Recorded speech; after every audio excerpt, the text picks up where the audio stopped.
This is the X-Zone Broadcast Network, broadcasting worldwide on broadcast affiliates and satellite program providers, including CNN Broadcast Network, Sirius Satellite Network, Star Media, Good News Radio Network, Angel Broadcast Network, Wiki Broadcast Network, and WPBN TV. For more information on the X-Zone Broadcast Network, visit us at www.xzbn.net.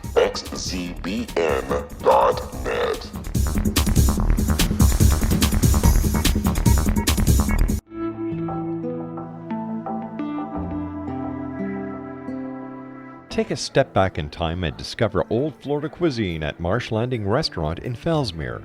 Enjoy delicacies such as frog legs, gator tail, catfish, and swamp cabbage, or enjoy the more traditional cuisine like hand-cut Angus steaks, ribs, and seafood. Join us for breakfast with a southern flair featuring sweet potato pancakes, biscuits and gravy, and much more. Planning a party? Marsh Landing's private dining room can accommodate groups from 8 to 80 people. While you're visiting, enjoy the historic pictures, artifacts, and stories that line the walls. Marsh Landing is truly a unique experience. Marsh Landing Restaurant, 44 North Broadway in historic Fellsmere, or visit marshlandingrestaurant.com. Marsh Landing, Old Florida cuisine at its best.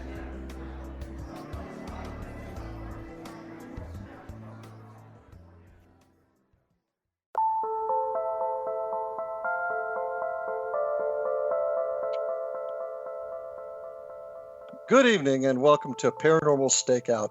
I'm your host, Larry Lawson, coming to you from the X-Zone Broadcasting Network. And I'd like to encourage you to go to our website at www.xzbn.net for the latest in our program schedule.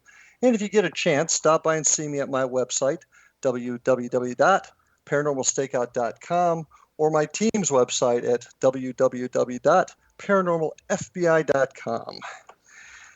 Well, if you were with me during my opening show last week, you heard that I've been in law enforcement for going on 37 years. In fact, February will be my 37th anniversary.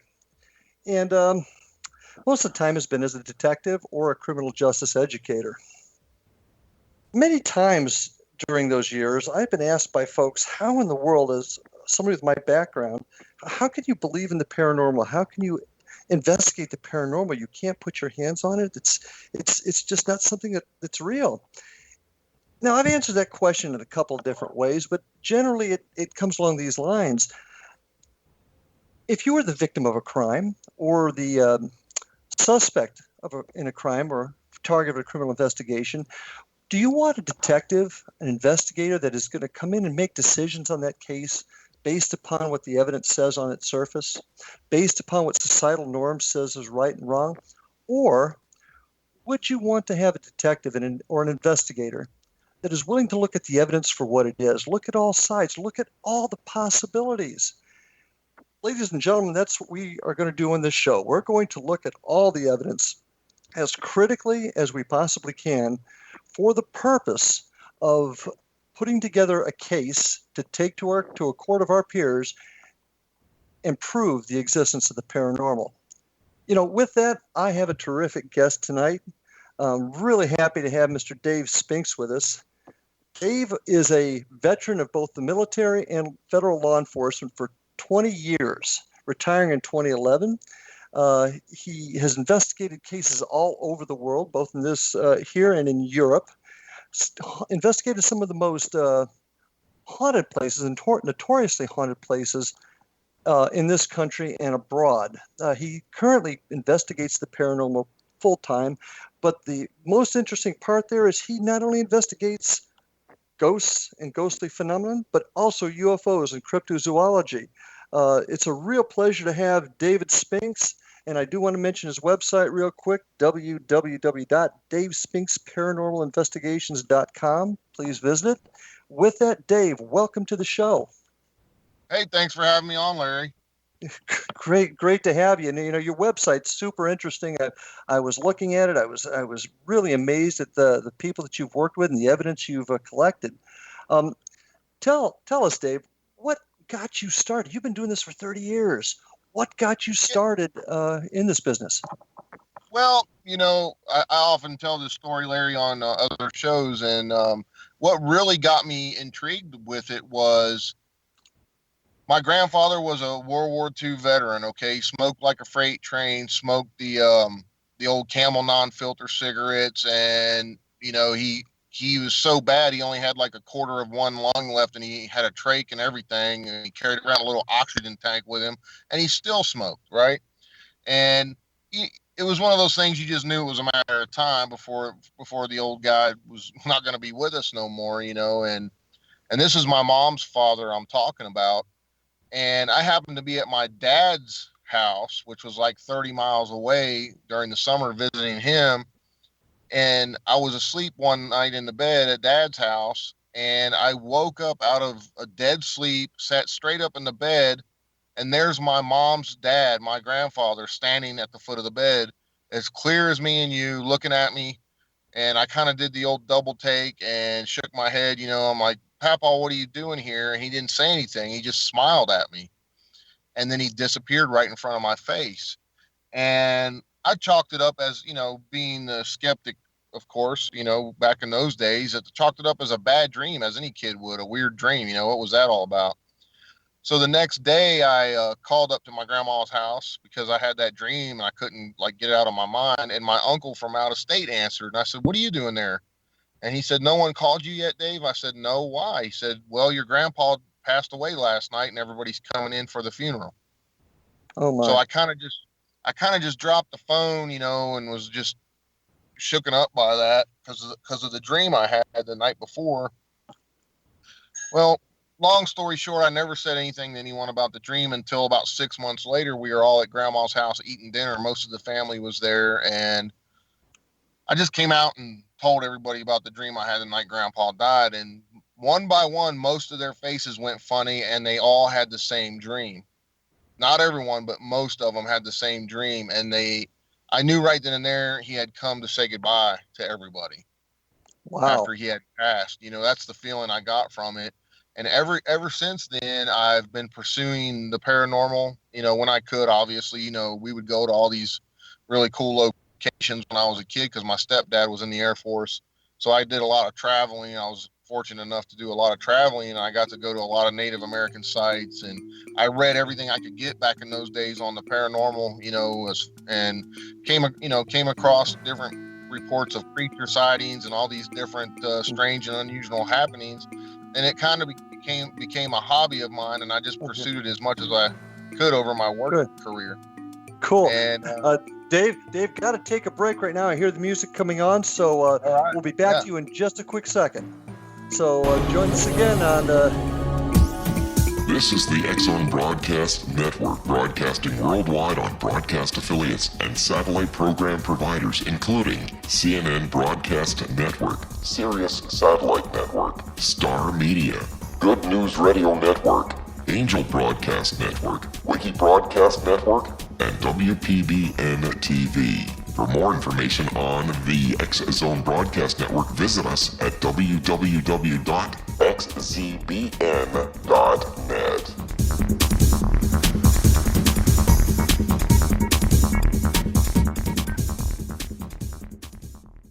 How would you like to be able to read other people's minds? Well, the next best thing is here. When you know how to read a person's name, you know how the person thinks, feels, and behaves. Each letter in our name holds a key to unlock our true essence. Our name contains both our gifts and challenges in this lifetime.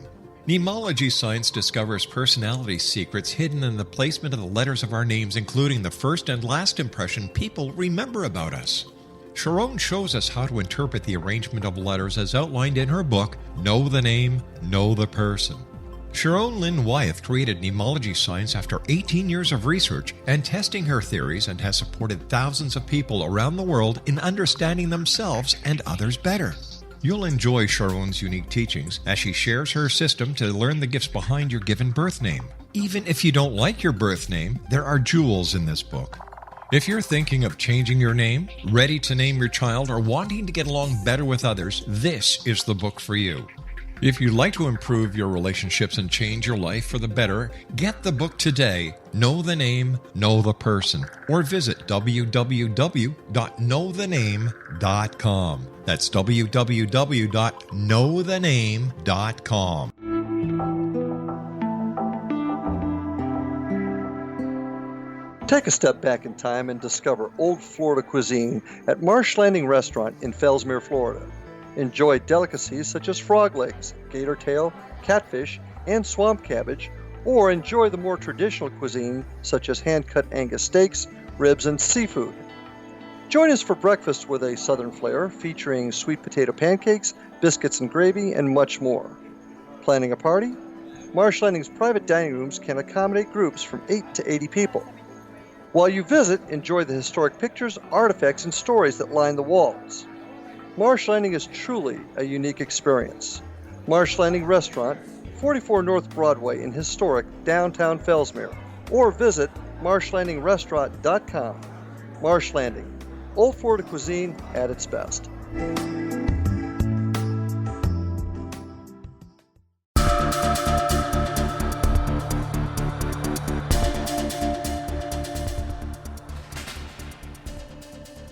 Welcome back to Paranormal Stakeout. I'm your host, Larry Lawson, and we're having a terrific conversation tonight with David Spinks. You know, Dave, I'm kind of remiss. You're a military veteran. I want to thank you for your service to our country, not only in the military, but also in the federal law enforcement field. So thank you very much for all you've done for us. Hey, thank you, and same to you. Thank you, man. Well, listen, you know, being a cop and being in the military, that's a very unique set of skills, especially for our field. Tell me how your military and elite background has helped you with your work in paranormal investigation and research. Well, you know, I think first and foremost, as you know, Larry, you know, you are subject to massive amounts of training when you're in the military and law enforcement, and you are taught to become a trained observer, and that gives you a little bit of an edge on the average Joe, I would say, you know, because Agreed. You're taught to look for things that the average person would not normally notice, in my point of view, in my opinion. Yeah, that's been a huge help with mine. Of course, my background being criminal investigations, you know, interviewing skills, and you're right, trying to find things that the average person doesn't notice. Along those lines, and I'm a big stickler on evidence and evidence collection and preservation. Give me an idea, if you can, or listeners an idea on your techniques. How do you collect evidence? What do you do to preserve it? That sort of thing. Well, you know, one of my favorite types of evidence to collect in the paranormal is EVPs. You know, and there's a whole, I mean, we could spend an entire evening talking about different things that have to do with that. But what I try to do, just to give folks a basic understanding of the way I try to do things, first of all, I love EVPs because if you're in a room or a building all by yourself, or it's just you and one of your other investigators, and you're asking a question and you get a direct, relevant, pertinent response to that question from a voice that's not you or your partner that's in there with you, you really have something there. You know, that's something tangible that you can say, hey, that wasn't either one of us, and we know there's no one else in the building. And then what I try to do is I try to get confirmation and make them reiterate that, you know, answer that question for a second and even a third time. And in some cases, I've actually gotten that. And that, to me, is very compelling evidence right there. And that's just one small example, you know, of collecting evidence in the paranormal. You know, those recorders, you know, the human, when you go into all the hertz and the megahertz and all the human range of hearing, it's very, very interesting to understand how a voice that was not a living person is captured on those devices. It'll really blow you away if you delve deep into it. I got to agree with you. Some of my most compelling evidence have been along the lines of EVPs also. One of the things I like to try and do is what I call triangulate it. In other words, catching an EVP at the same time I'm using a K2 meter or a MEL meter or some other device, and getting two or three pieces of equipment registering an event at the same time. So I agree with you. Yeah, when you can get a response on a say a recorder, and then you have other devices that you're actually taking hits on at the same time, that's even more compelling. Via temperature changes, or you have you're getting an EMF fluctuation, or whatever the case may be. The more stuff you can take, document that's going on at the same time, the better in your evidence collect. Absolutely, and I tend to be a little bit more critical of things that aren't scientific, but I had an incident recently where my son was using a set of divining rods, and I had a K2 and a Mel meter, and all three of them were registering answers to the questions at the same time. That was pretty exciting. We managed to even get that on video, which was even better. So, what's your most important tool? What's your favorite piece of equipment that you use to collect the evidence? Well, as far as mechanical devices, like I said, I love EVPs, and I use different types of recorders. I use digital. I've actually done some reel-to-reel stuff, and just old style cassette tapes. The magnetic ones seem to capture a lot of EVPs for whatever reason. But like I said, the most pertinent thing to me is to get a tangible, relevant response to any questions I'm asking via a name, or a good answer to my question that has backed up in factual information, is very, very good. But I always tell folks the best piece of equipment you can take on a paranormal investigation is yourself, because I don't know about you, Larry, doing what you've done for so many years as myself, you kind of build this gut instinct, and you kind of, when the hair on the back of your neck stands up, or you get that gut feeling, something's going on, and you can honestly feel that tangible change in the atmosphere where you're at. The longer you do this, the more open you become to it. I agree, and being open is huge. Now, I like using a lot of the modern equipment too, but sometimes some of the old school stuff works, such as a simple thermometer and a glass of water for temperature change. How about a compass? You combine that with some of your personal feelings. That can be really helpful, I think. Oh, absolutely. And you got to, kind of try to tie it all in together. You walk into a room, you're feeling this way. So then you try to capture that on with a device of whatever kind you want to use via EMF or recorder, and then try to capture it on video. And if you put all that stuff together, you really got something there, Absolutely. And sometimes, especially folks that are just getting into the field, they feel that they've got to have all the fanciest, newest equipment. And while that stuff's good, it's even better if you know how to use it properly. But a lot of times, just some of the times, the simple stuff can work just as well. If all the evidence you've caught, of all the things that you've come across out there, what's your most unique piece of evidence? Well, I've got several really good ones, and one of the ones that really there's several, but a couple of times I've been physically attacked by something unseen on a couple of different occasions, and that really is it's really unnerving, and it's very, very hard to explain, scientifically. I can't figure out a way. I still have not figured out a way to explain it. On one occasion, I was at this location called Rhodes Hotel in Indiana. It was a notorious hotspot for the gangsters out of Chicagoland back in the day, and John Dillinger frequented it and everything else. Long story short, we were up in this upstairs bathroom, and my buddy David Weatherly was doing a ghost box session, and I was filming him. I was behind the camera, and I took another piece of equipment in to put in there with him to try to capture what was going on. And I bend over, and this wave of energy just hits me, and I kind of stumble backwards, and it knocked me dizzy for a second. There was nothing around. I was in the middle of the room when it happened. I stumbled back, leaned against the wall, and he's like, "What happened? What happened? You all right?" And I said, "No, man, something just hit me." And he was using an old style Hack Shack box, and he asked, "What did you do to Dave?" And it laughed. It said, "Ha ha ha! I hit him." And then he said, "Dude, you better sit down. You don't look right." So I sat down behind the camera again, and then he goes back to doing the ghost box, and he says, "What'd you hit him with?" And he says, "A shovel." Well, I kept feeling this tickling on my head, and we had about there was like 8 or 9 other people there, but they were downstairs, and we were doing this live on my channel.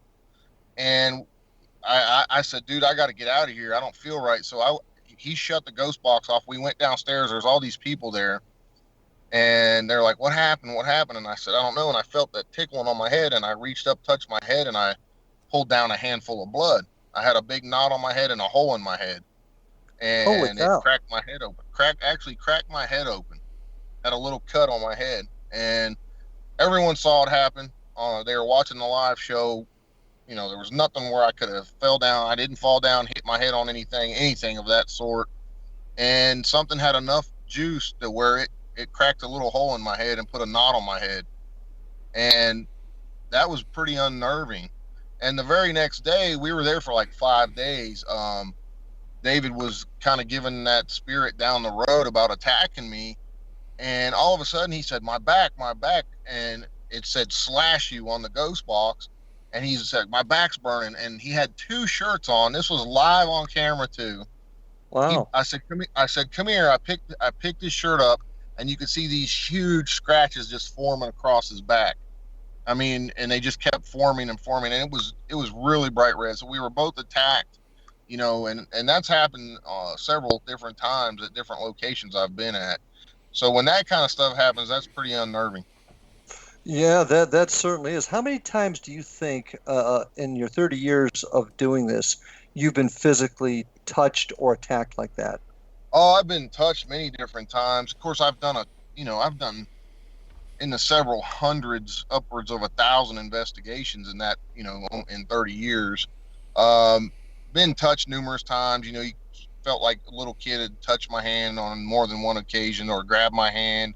Had been touched on the arms. I had we were at a very supposed negative location, and actually had a blood vessel pop in my eye. And I've never, ever had anything like that happen to me, ever before or since. But it was getting really, really creepy in there. We're getting a lot of negative responses pertaining to it was going to attack us, it was going to kill us, all this stuff. And next thing I know, I got this huge pain in my eye, and you know, looked at it with a flashlight, and a blood vessel popped in my eyeball, and it was a big blood mark, and it took like 2 weeks for it to go away. Wow. I've been scratched on the neck. I've been scratched on the neck on different occasions, on the back, on the arm, you know, several different times I've been attacked by things. Go ahead. I'm sorry. It's all right. I think on some of those locations, they were notorious criminal, like it was a brothel and there was criminals there, and they know I was law enforcement. They didn't like me, so they wanted to let me know that. That's a very interesting point. How often do you think something like what you're describing happened to you was the result of just an angry spirit, or maybe something a little bit more nefarious, such as a demonic activity? On one occasion, I think it was possibly a demonic something or other, you know, something really negative in nature like that. But the other ones, I think, were a couple occasions, I think it was a spirit trying to get our attention, like, hey, I'm here, why can't you see me, type of thing. And then the other ones, you know, there was a couple that did not like me because I think it was the location, and it was a notorious criminal hangout, and they knew I was law enforcement, and they didn't like that, you know, because of the references we were getting on the ghost box and some of the EVPs. It was talking about you pig and you copper and all kinds of, you know, slang terms that criminals used to use for law enforcement back in those days. And then interesting. Have you ever, I'm getting back to equipment for just a quick second, because hearing all this brings an event back to my mind. Have you ever had the opportunity to use the portal yet, the Steve Huff's invention? Yes, I have one. He sent me one, number 5 that he made. Yeah, I've used it. It's a pretty cool tool. It cuts out a lot of the background noise and whatnot, so it's a pretty interesting piece of equipment. Yeah, I wasn't so sure of it until we used it in an investigation with our friends from War Party Paranormal out of West Palm Beach, and got some really interesting hits on it. So I became a little bit more of a believer in that piece of equipment also. Well, it sounds like... I believe, Larry, that they can use whatever means necessary to communicate, whatever gives them enough energy, you know, or I believe that they can use whatever they want.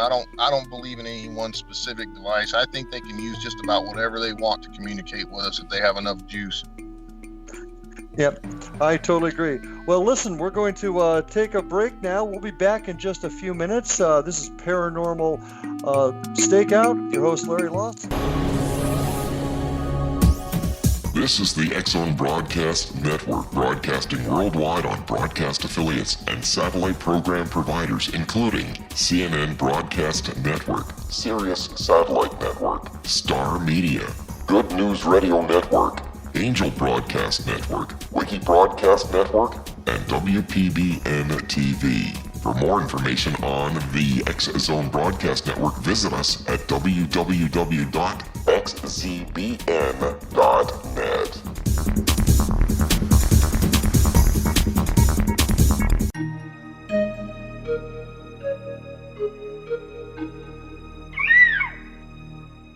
While science pursues fact, magic accesses the quantum level, bridging random facts to form truth. As long as science and magic remain separate and polarized, the truth cannot be known.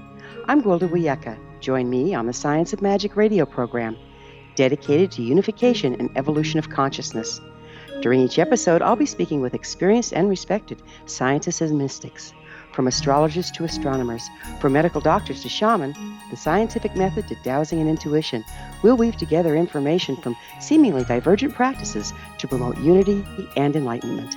Join me, Gwilda Wiyaka, and the Science of Magic right here on the Mutual Broadcast Network. For more information, visit www.thescienceofmagic.net. Gibbs A. Williams, Ph.D., is a practicing psychoanalyst, supervisor, researcher, and author in New York City. Much of his life has been dedicated to understanding nature and the uses of meaningful coincidences or synchronicities.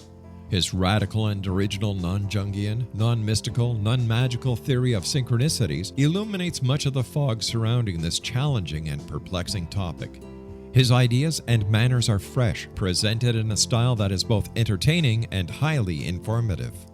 He is also an expert on crisis intervention, specially focused on violence reduction for the police and citizens, mastering anxiety, frustration, and stress without the use of medication, and effectively preventing and treating heroin addiction.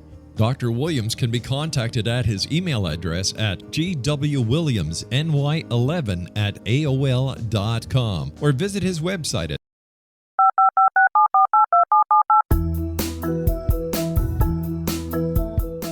Did you know that when you're on the road with limited data or Wi-Fi, you can still listen to the X-Zone Radio Show with Rob McConnell, The Science of Magic with Gwilda Wiyaka, X-1, Dimension X, Space Patrol, and every minute of the X-Zone Broadcast Network by calling 213-401-0080, courtesy of Audio Now. No smartphone, app, or internet needed. It saves your data plan and it's free if you have unlimited minutes. Call 213-401-0080 to listen on any phone, anytime, anywhere. Remember 213-401-0080 for the best of the paranormal, parapsychology, and sci-fi radio programming anywhere, 24/7, 365. Afterlife expert Roberta Grimes was the first one to say that dying can be fun. Now her best-selling book, The Fun of Dying, is available in stores worldwide. So if you wonder whether death ends life, how it feels to die, or what heaven might be like, The Fun of Dying was written for you. And if you have always been afraid of death, or if you worry that your life has no meaning, let The Fun of Dying ease your fears and bring new meaning to your life. Nothing said in The Fun of Dying is based on the teachings of any religion. Instead, Roberta draws on evidence to explain how death happens, how it feels, and what comes next. A lot of the best death-related evidence was produced in the first half of the 20th century. When it is put together with recent discoveries, it tells a consistent and amazing story. Roberta Grimes blogs and answers questions at robertagrimes.com.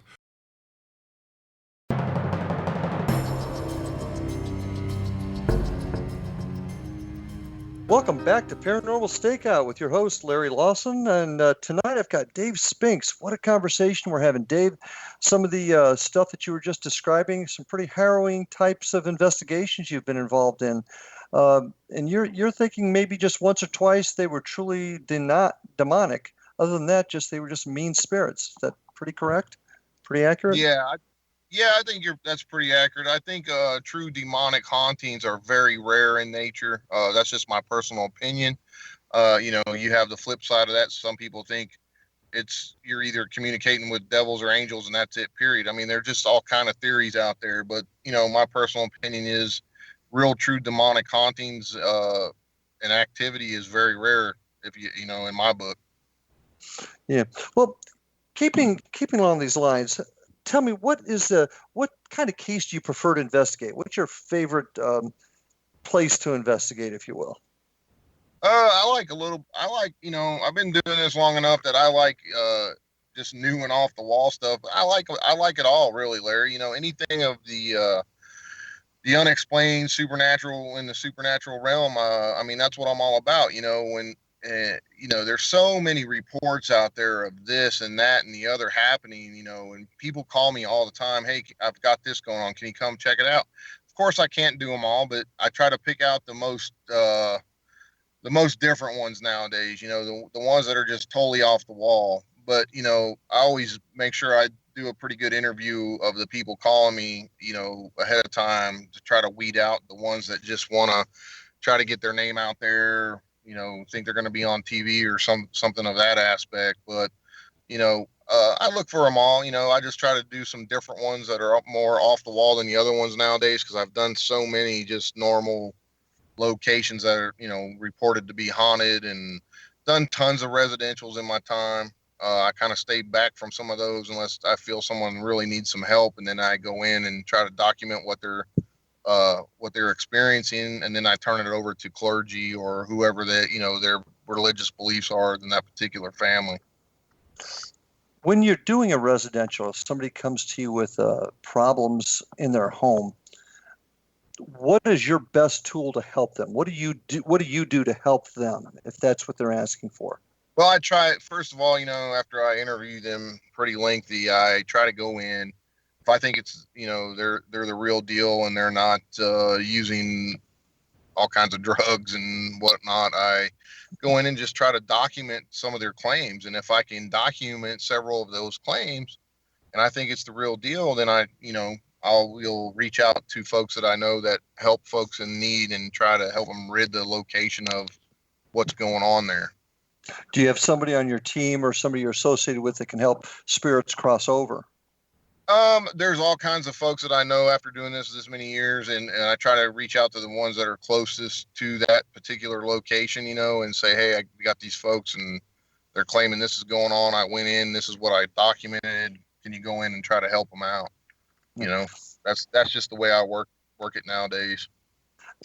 Now, this is something that I've come across quite often. How often do you get somebody that is looking for help to get rid of the spirits or what they perceive their haunting is? And how often do you have folks say, oh, I'm glad they're here, I just want to know more about them? You got a percentage on that? Because it seems like a lot of times folks, it depends, it's just each case is different. Some folks want them to be there because, number one, they think it's some relative of theirs or whatnot, and they don't want them to go, or they're not ready to let them go. And that can cause a haunting in itself. When you're going through the grieving period, and you don't want to let that person go, sometimes that can cause that person's spirit to hang on, and until you're done in the grieving process. But that's a whole nother conversation. True. And I had a spate, just lately, it just seems most people want them to stay. They just want to know who's there. That's why I was wondering what you were running into. Yeah, I mean, I've run into all kinds. Some people don't want them gone and they like having them around, but that's one of those slippery slopes you got to be careful of, because we really don't know what we're communicating with, at this point. Good point. Good point. It could be something negative in nature that's trying to gain your trust and get in good with you, and then bam, you have an attachment, and that's not good. It's just, there's just so many different ways you could go with this stuff. And I've run into that. People call me, I go in, check it out. Well, we don't want them gone. And then here about 8 months later, they're calling me, I need help. So I've run into stuff like that before too, and that, yeah. Slippery slopes. And that's something that I think happens out there a lot of times too. Folks that are just getting into the field, they really don't know what it is they're dealing with. Because you're absolutely right. We can have spirits contacting us, and we don't know where they're coming from or what their real intentions are. So that's an excellent point on your part. Yeah, absolutely. And I've actually had stuff try and follow me home from some of these really nasty locations. And it's not a fun thing. I try to tell folks that this, especially new people coming in the field, I'm often asked questions like that. And I say, hey guys, this stuff can be very dangerous. People have been possessed doing this. People have, look at the Mark and Debbie Constantino case. We can't say for sure that they had some kind of negative attachment, but look at that whole situation. That was tragic. That was very tragic. Yeah, and that stuff hits close to home. And I've known other investigators that have been doing this for a long time that have had tragic instances in their lives, and they swear up and down it was because something was attached to them. So you just never know what you're getting into when you're doing this. It can be very, very dangerous. What's your advice to the novice or the beginning investigator after they've investigated whether it's a public building or a residence? What advice would you give them once they complete their investigation to avoid this issue? Well, we're often asked this question too. We use our protection before we go into a place, and before we leave, we always do some cleansing, and we try to let the spirits know that they're not welcome to follow us, and we use some spiritual stuff to try to ward that off. I use stuff that pertains to my religious beliefs and other shamanic beliefs that my friend David Weatherly uses, and it seems to work fairly well, but it doesn't always stop them. Sometimes I've had things follow me. Any particular event that you can share where a spirit followed you that it turned out to be negative? Oh yeah. Well, I was in this one case where it was a notorious haunted house in Pennsylvania. All the locals called it a haunted house. Everybody knew it was a haunted house. It had a lot of tragic things happen, and it was also built right on top of Native American sacred burial grounds, and those graves were all desecrated. There was numerous white and Indian, wars, whites against Indians in that whole area way back when. And ever since that particular house was built, there was all these tragic incidences of suicides in it, murders, people dropping dead of heart attacks. People that lived there did not stay long. They ended up moving out and leaving all their belongings, just all these things, these different layers of things. Well, I went in with a team of people, and we lived in this house for over a month, investigated it every night. Long story short, I had the worst year of my life after that, with a lot of negative stuff going on. I was having dreams where something was attacking me. All these black hands were reaching out to try to grab me, and every night they got closer and closer, till finally one night they grabbed me, and I woke up with a scratch on my arm, and had some financial difficulties during that year, and a lot of other things. I was sitting in the living room, and when it really first kicked off, I was sitting in my house, and I heard what sounded like a light bulb pop. Okay. I was the only one in the house. I jumped up, looked around it, checked all the light bulbs. Every one of them was fine. They all worked. I turned them on, no broken glass anywhere. And then I had a smell of sulfur in the house, and that's what started it all after that investigation. So interesting. I truly feel that something did follow me home from there, and made my life a living hell for about a year. So that's an important note. Go ahead. I'm sorry. I went at the end of the story, I went and got cleansed by 3 different types of clergy, and everything seemed to turn around and start going back the right way for me after that. So, and I had to do a lot of different stuff at the house to get rid of that thing there. So it was, pretty intense stuff. So this is an important note to our friends out there listening. If you're just getting into the field, and remember, always get into this field for the right reason, to seek the truth, but understand bad things can happen, so take it seriously. This is not a game. So I appreciate that story, Dave. Not a problem. Um, I try to share that stuff with folks because I think people, they watch TV and they love the TV shows on the paranormal and they think, hey, I can do that, but they really have no clue what they're getting into. And that's why we're here. That's why we're doing this show, to get folks like you that are on the line out there doing the work, getting their hands dirty, to get information to folks that are interested in following us in the field. So your story there is really helpful, and I really appreciate it. You're talking a lot about your cases. Do you work with a team, or do you mostly work on your own? I'm an independent. I've had teams before. Like I said, I'm an independent, but I also come together with my good friend Sean Austin and David Weatherly, and we formed a group called Society of the Supernatural. And when we do travel around quite often and a lot and do these really off the wall cases. And like I said, we don't just do ghosts. We check into reports of cryptids and unknown creatures people have seen. And UFOs as well. So, we do a little bit of everything, and I really enjoy that. Yeah, so you've got a full plate. You just don't handle the spiritual, but you look after all aspects of the paranormal, don't you? Oh, absolutely. I think I counted the other day. I did like 40 investigations this year in 2016. So almost one a week if you go back and look into it. But usually when we go out, we spend a whole week and we hit several different areas in 1 week when we go out together, us three. So, and then when I come home, I usually have local cases that I do that people call me about, and I kind of stay around the state of West Virginia and do those. Mm-hmm. But, we're very busy. We're always on the road doing something. What's your average amount of time you spend on an investigation?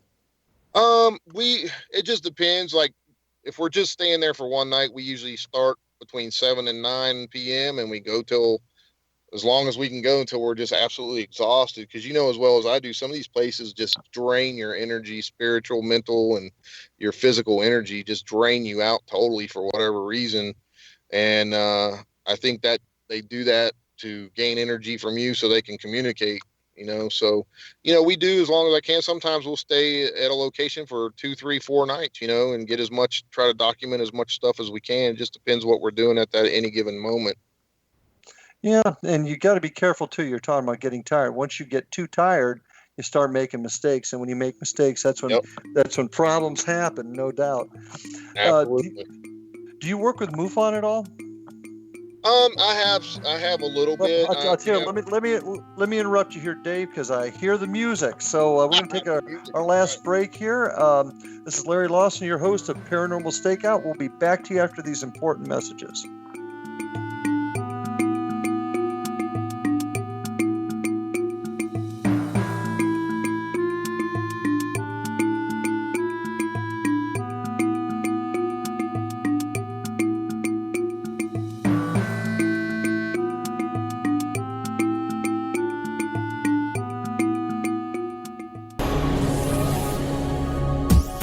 This is the X-Zone Broadcast Network, broadcasting worldwide on broadcast affiliates and satellite program providers, including CNN Broadcast Network, Sirius Satellite Network, Star Media, Good News Radio Network, Angel Broadcast Network, Wiki Broadcast Network, and WPBN TV. For more information on the X-Zone Broadcast Network, visit us at www.xzbn.net.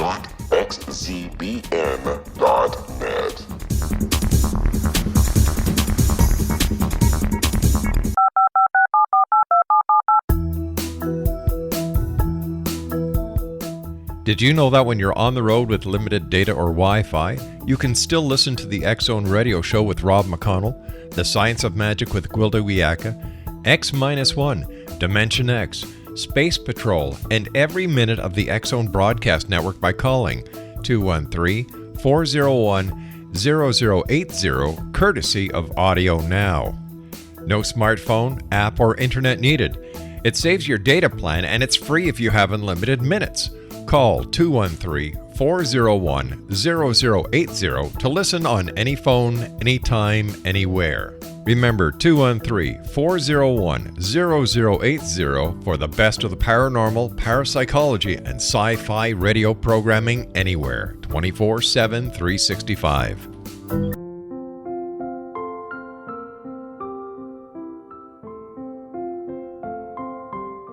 I am Dr. Carl O'Helvey, founder, president of a new cancer foundation focusing on evidence-based physical, mental, and spiritual interventions, including natural cancer cures, prayer, meditation, affirmations, nutrition, and other related holistic cancer prevention and cure modalities. These are used in cancer education, research, and financing care. I ask for your help to continue this important work by donating at www.holisticcancerfoundation.com.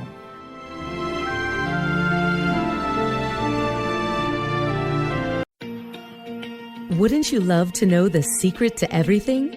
Well then, meet Dr. Kimberly McGeorge and her cutting-edge breakthrough knowledge that combines science with possibility. Dr. Kimberly brings real-life answers and healing to those open to alternative solutions.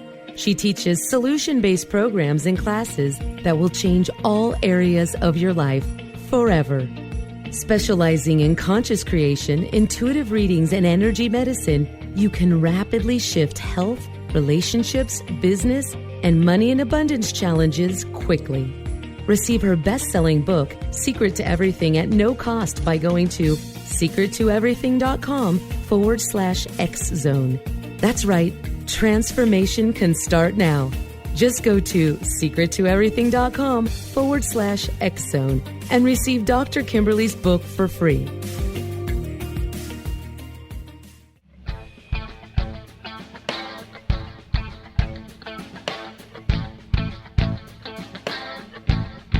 What Happened in Benghazi is revealed by Nicholas Genix, author of Obama, Islam, and Benghazi. He informs the American people that President Obama deceived them by advocating a strong foreign policy prior to the 2012 presidential election, and Hillary Clinton supported this deception. As the title infers, there is a connection between Obama, Islam, and Benghazi. Ample evidence informs Americans that Obama's early indoctrination in the Quran developed an affinity for Islam, why the Quran is the source of discontent in many countries, and why the Obama foreign policy deception led to poor military action and caused the loss of American lives in Benghazi. Genix provides 36 questions for the Select Committee on Benghazi to validate if Americans are justified to mistrust President Obama and Hillary Clinton. An overview of Obama, Islam, and Benghazi is presented on the website www.futureofgodamen.com. That's www.futureofgodamen.com. You're listening to the X-Zone Broadcast Network, www.xzbn.net.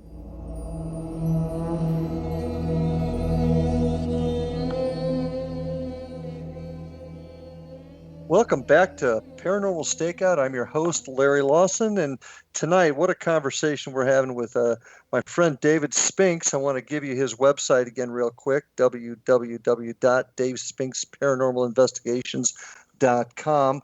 I really encourage you to take a look at this. He's got some great information. And Dave, appreciate all of the information you're sharing with our listeners tonight, my friend.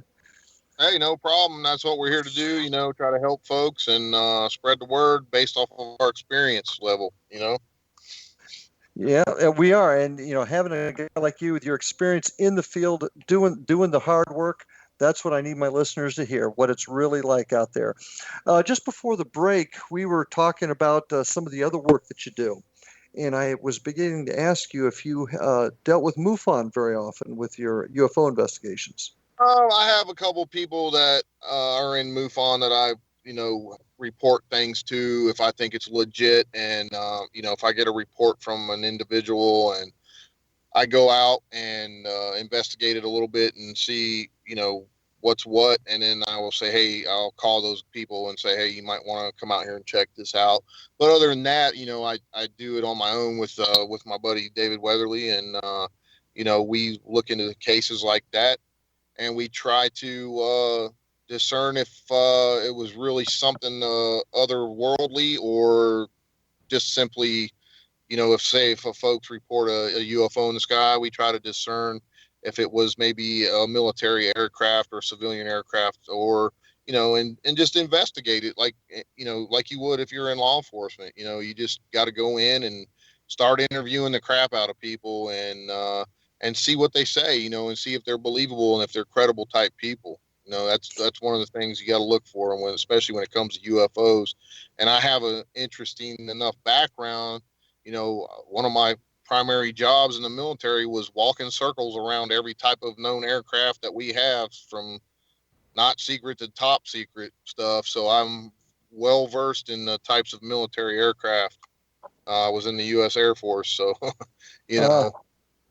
And again, thank you for your service. I'm going to digress for just a quick second, because you hit on something super important, and it's a skill that, frankly, I think is lost in today's society, and that's our ability to talk to people, i.e., interview. Absolutely. A good, solid interview at the beginning of an investigation can do wonders, helping you to discern different types of evidence and what the real situation is. And so often we forget how to talk to people. I think it's a lost skill. Oh, absolutely. I agree with you, and another thing is getting people to talk to you. It's very hard, especially when it comes to the supernatural / paranormal world. People don't want to be labeled as crazy or whatever the case may be. And sometimes it's hard to get them to open up. It really is. So, Yeah. When you interview people, there's a lot of techniques you can use. And I feel, us being in law enforcement, we have a major advantage over folks when it comes to that aspect of it. Absolutely. There's no doubt we do get some good training along those lines. Back to UFOs now. What's your most compelling case dealing with UFOs? Can you share that? I believe it or not, I live in West Virginia, and I've had some crazy UFO cases reported here, and some of the most well-known cases in ufology are from here. So I've looked into some of the old cases, and I've actually witnessed a few things in the sky here myself, and same with my family members, that are really, really compelling. I had a sighting a couple of years ago in my backyard. Often in the summer, in the evenings, I would like to set out and have a fire, because I live on top of a mountain, and you can see really, really good. The sky's really clear. And I like to have a little fire and just kick back, maybe drink one, and just watch the sky. Well, for some reason, one night I stood up there and turned around completely, 360, turned around and was looking behind me, and I see a yellowish, pearlish white object coming across the horizon. And I mean, this thing was trucking. It had to be doing 10 to 15,000 miles an hour, because I saw it from horizon to over my head within seconds. And as soon as I saw it, I made a beeline for my truck, because I wanted to get my 1,000-power binoculars out and get a good look at this thing. Well, as I run for my truck, it's almost over our heads, and the woman I was with at the time said it just made a 90-degree turn. Now, something going that fast, no human could survive something moving that fast and then making a 90-degree turn like that. There's just there's not a G suit that could withstand that and make a human live.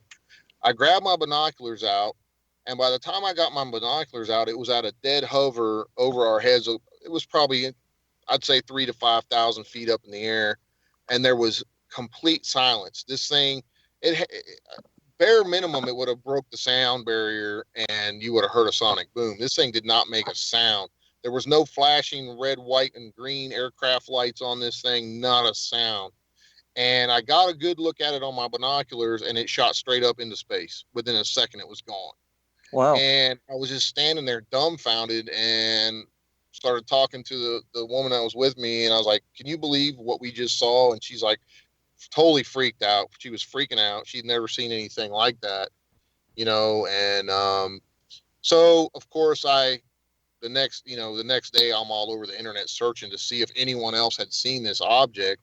Turns out the same object was seen in several different states. It was seen in Ohio, West Virginia, and Pennsylvania. And one guy caught it on video, and I knew it was the same object because it was exactly the same thing I saw.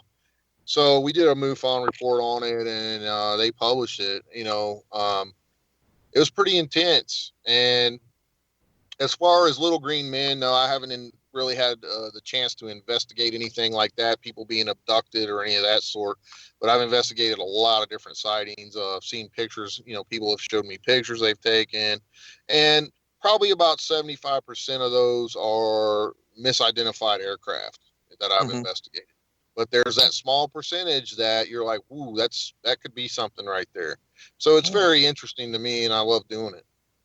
Well, I also noticed too that in addition to investigating possible UFOs, you're right in the heart of Bigfoot country, aren't you? Oh yeah, this is a Bigfoot hotbed here in West Virginia. Just in my county alone, last year there was like 7 different eyewitness accounts. I've had my own encounter with one back when I was a kid. My grandpa called it the Monkey Man, my dad's dad. We spend a lot of I try to explain to folks here in West Virginia, we grow up from the time we're 5 years old, we're out in the woods hunting and fishing and everything else. We're pretty much walking around being taught how to hunt and survive in the woods as little kids. So we do spend a lot of time here, and this whole state is nothing but mountainous woods region, and I think you're from Ohio. You know what I'm talking about. I'm sure you've been to West. So I'm surrounded by millions of acres of wilderness right where I live. So, you never know what you're going to see here from day to day. It could be a bear, it could be a herd of deer, it could be coyotes, whatever.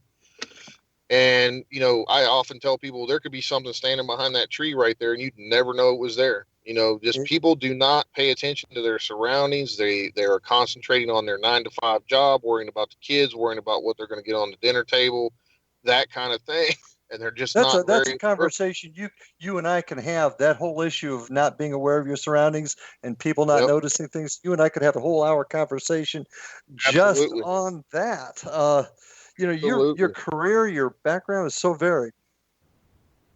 Yeah, I mean, and I try to explain that to folks. How often do you look up in the sky? How often do you watch the woods by your house, or when you're going down the road, or how often do you take a peek and see, just look at your surroundings.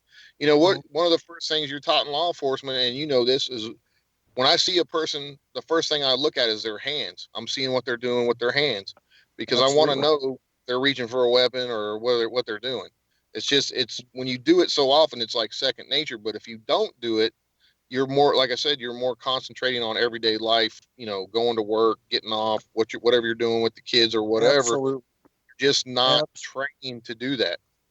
Well, Dave, I'm going to be honest with you. I've got to have you back on the show. We didn't even touch on half the stuff I would have really liked to tonight. Your travels around the world, not to mention a little bit more of your work with cryptozoology. Just really have enjoyed this time together. Now, your website, www.davespinks.paranormalinvestigations.com. Are there any other sites that you can recommend to our listeners? Let me correct you on that. It's www.davespinks.paranormalinvestigator.com. Sorry. Thank you for correcting me, my friend. If folks go to that website, they have links to, we have 2 YouTube channels. One's called Real Supernatural. That's mine as an individual. And then we have Society of the Supernatural that me, David, and Sean all do our work on together. And a lot of these investigations we do, guys, are live. There's no editing. So what you see is what you get. It's the real deal. And people really like it because they can join in and they feel like they're there with us. They're experiencing what we're experiencing at the same time we are. So that's what we try to bring to folks. We got a DVD series coming out soon, and we have books that are being published. David's got Black-Eyed Children, Strange Intruders and Wood Knocks, which deals with Bigfoot. There's just all kinds of stuff that we've got coming out recently and in the near future. So please check out the website and check out our YouTube channels and our Facebook. All the links to all that stuff's on that website, and any current events we got coming up this coming year will be listed on there. It's full of all kinds of paranormal stuff.